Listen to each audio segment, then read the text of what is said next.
I know. This isn't the Operation Bloodhound video that I'm sure many of you are waiting for, but please don't worry. It is on its way and it won't take me a year to create this time. Unfortunately, with my job around this time, I get quite busy and so I can't give the video the full love and attention that I think it needs. However, in the meantime, here's 2 essential smoke grenade lineups for each map, with 1 important smoke for both the CT and the T side. Starting over on the Face It Player's Paradise, you'll know exactly what I'm going to say first. The window smoke. This smoke is essential for taking any kind of mid control, so I'm going to show you a super easy lineup that will get your Face It teammates to like you again, and really impress your Premier teammates. First and foremost, you want to press yourself into the corner of this bin, and aim around here. You don't want to aim too high, as the smoke will end up over to one side with a bit of a gap in the side of it, which is not ideal, and then simply hold the D button, and as soon as you start to slide along this wall, jump through. You should land exactly as shown and provide you with a lot of cover for taking mid control. So why throw this smoke, and when should I be throwing this smoke? Realistically, this is smoke you want to be throwing most rounds, because even if you don't decide to take mid aggressively, and instead sack players towards a bomb site, you're forcing the CTs to have to clear it out, and feigning a presence that they need to make sure isn't there. Furthermore, should you decide that you do want to take mid, you can combine it very easily with a connector smoke and help fight up short, or just take the map control and figure out where you want to finish the round. Having mid control gives you plenty of options on Mirage, and is very important to keep control over as a terrorist. Speaking of mid control, here's a CT smoke. It's a very basic smoke with no particular fancy lineups, but I want you to throw a smoke grenade off of this pillar in middle. The smoke will plume bottom of connector, allowing for a player to see over it, but also allowing a player to sneak behind it and fight for middle from numerous different tricky angles. You can choose to fight underpass from mid, you can choose to fight top mid from bench, or you can draw attention away from your peak out of connector. As with the T window smoke, it gives you plenty of options for how you want to play middle and ensures that you can take early advantage of that at the start of a round. For the T side of Dust 2, I want to show you all a very fancy smoke, and once you've got the lineup for it, it's very easy to reproduce.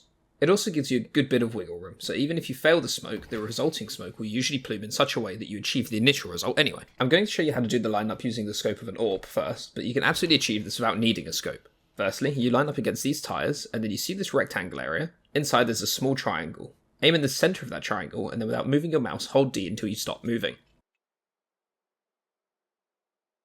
And then jump throw. Depending on exactly where you aim, the smoke should land on top of the door, pluming down and blocking vision in mid entirely. Or if you're slightly off the mark, it will drop through the gap, but should still plume up and block vision anyway. That swiftly transitions us onto our CT smoke for Dust 2, and this is a super easy lineup for long doors. It's a smoke you can throw if you're playing Cat, or if you've got a bad spawn but are still playing A and want to support your long teammates. You simply tuck in here next to Tetris, aim where the wiring meets the lip above this blue window, and jump throw.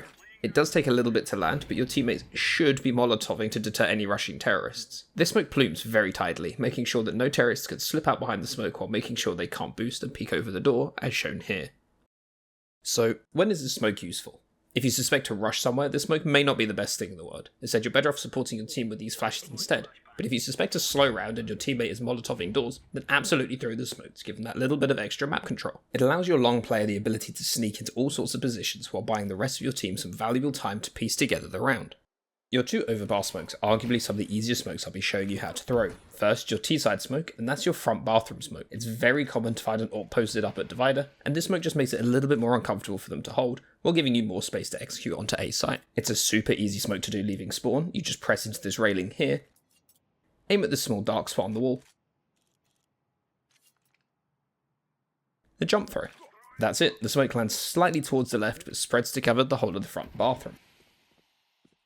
Your CT smoke is just as easy, and it's the monster smoke from CT spawn. You simply press yourself into the corner of this dumpster, aim at the bottom of this electrical pylon, and jump throw. This smoke is great to throw at round starts, as it will beat any terrorists rushing through monster, giving you a clear advantage in any fight, should they choose to rush through it, or it allows you to cross and get into a more awkward position for the late round, meaning that the teams have to clear out monster a lot more thoroughly. The Inferno CT smoke is pretty easy to throw too, as it's quite a loosey-goosey one and will help you take deep banana control. But all you've got to do is, as you head towards long, wedge yourself in front of these chairs, aim in the middle of this window, and jump throw. The smoke takes a little while to land, but it spreads and completely blocks off the bottom of banana, leaving your 2 B players with an extra smoke they can use to delay a push later in the round. The T-side grenade is a little more complicated, but not too much. It's a very popular CT smoke from barrels that pops on the half wall to block vision for anyone that's boosted or that's holding from CT spawn. The only caveat is that you need to make sure that you have top banana control, otherwise you risk being peeked while you're lining it up. So to line it up, simply press yourself in the corner of the wall and the barrel, then look for the corner of this roof, and then you want to bring your crosshair up to meet this walkway above you. Then simply left click throw, and the smoke will fly through the air and then bounce off the wall before landing on the boost and pluming to totally fill this space. Train's T-side smoke is another super easy lineup and will help to protect you as you're leaving T-main by simply smoking off camera. First, you want to find this bollard with a big chunk of paint taken out of it, and then simply look up towards the roof, aim in the middle of the can stacked up, and jump through. It's a super easy, foolproof smoke that's guaranteed to make an AWPer give up and play towards Ivy or Hell.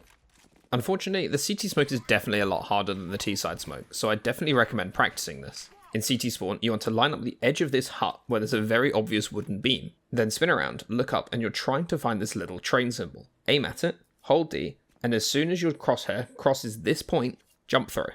The smoke will land deep into T-main, allowing you to have an advantage on anyone rushing through the smoke, while giving you a much safer passage to Olaf, which is an incredibly strong spot to hold. As I said before though, this smoke can be a bit difficult, but once you've got it down, you'll be using it all the time.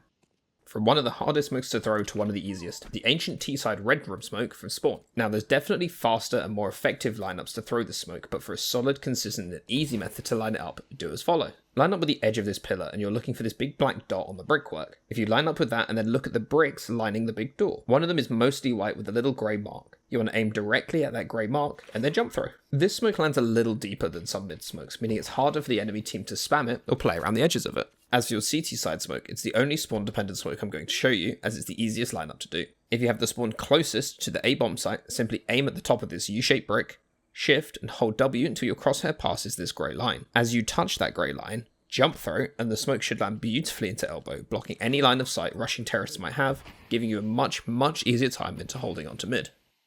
Finally, your nuke smokes. Now, I struggled thinking what smokes to show off here, as the whole map is set inside and smokes are very execute dependent outside of the obvious I'm taking A, smoke heaven, and A main. So here's some map control smokes that give you a bit more freedom with your space taking and playmaking. For T side, I'll be showing you a waterfall smoke for A main, and to do it, you simply press yourself into this wall in T spawn and slide along it until you get stuck on an invisible clip.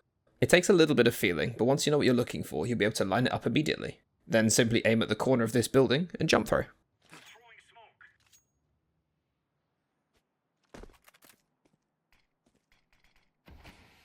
Now, why is this smoke useful? Well, it means the A player can't as easily help the outside player. They may push through the smoke, but it's very difficult to take a good fight outside of the smoke. Furthermore, if the CT is playing from garage, they're not going to be able to see you running off of silo and dropping straight into A main through the smoke at all. They have to be specifically stood here to see you, but by having this smoked off, it also allows you to have very quick access towards heaven, but the smoke may start to wear off by this point, so I'm going to show you another bonus smoke. Simply press yourself at the back of this blue box in the red container, aim at the top of the W on the wall, and left click through. This lets you play a little bit slower into the round, maintaining pressure on the outside player by isolating the A main player. Your final smoke is a very simple smoke, the glaive smoke. You may already be throwing the smoke regularly if you play outside on the CT side. Simply throw the smoke at this box as you run towards outside. Very loosey-goosey. But what this seemingly very simple smoke allows you to do is take up a whole host of spots outside. You can play back red, close red, cross into secret, push towards Africa, even do nothing and play normally. Well, why do that? Well, the outside teams still have to clear out those areas, just in case you had pushed there by throwing the smoke. It puts a lot of pressure on the teams to be vigilant and careful, allowing you to catch them off guard. Thank you all so very much for watching until the end of the video. I know it's not my usual style of content, but I wanted to put the feelers out there and see how people felt about more gameplay focused content. Don't forget to like and subscribe, and speaking of subscribing, we've just crossed 1,000 subscribers, and I'm so very grateful for that, so keep your eyes peeled for my 1,000 subscriber giveaway and my Operation Bloodhound video. I think you'll enjoy this video on the left, and YouTube thinks you'll like this one on the right. And of course, thanks for watching.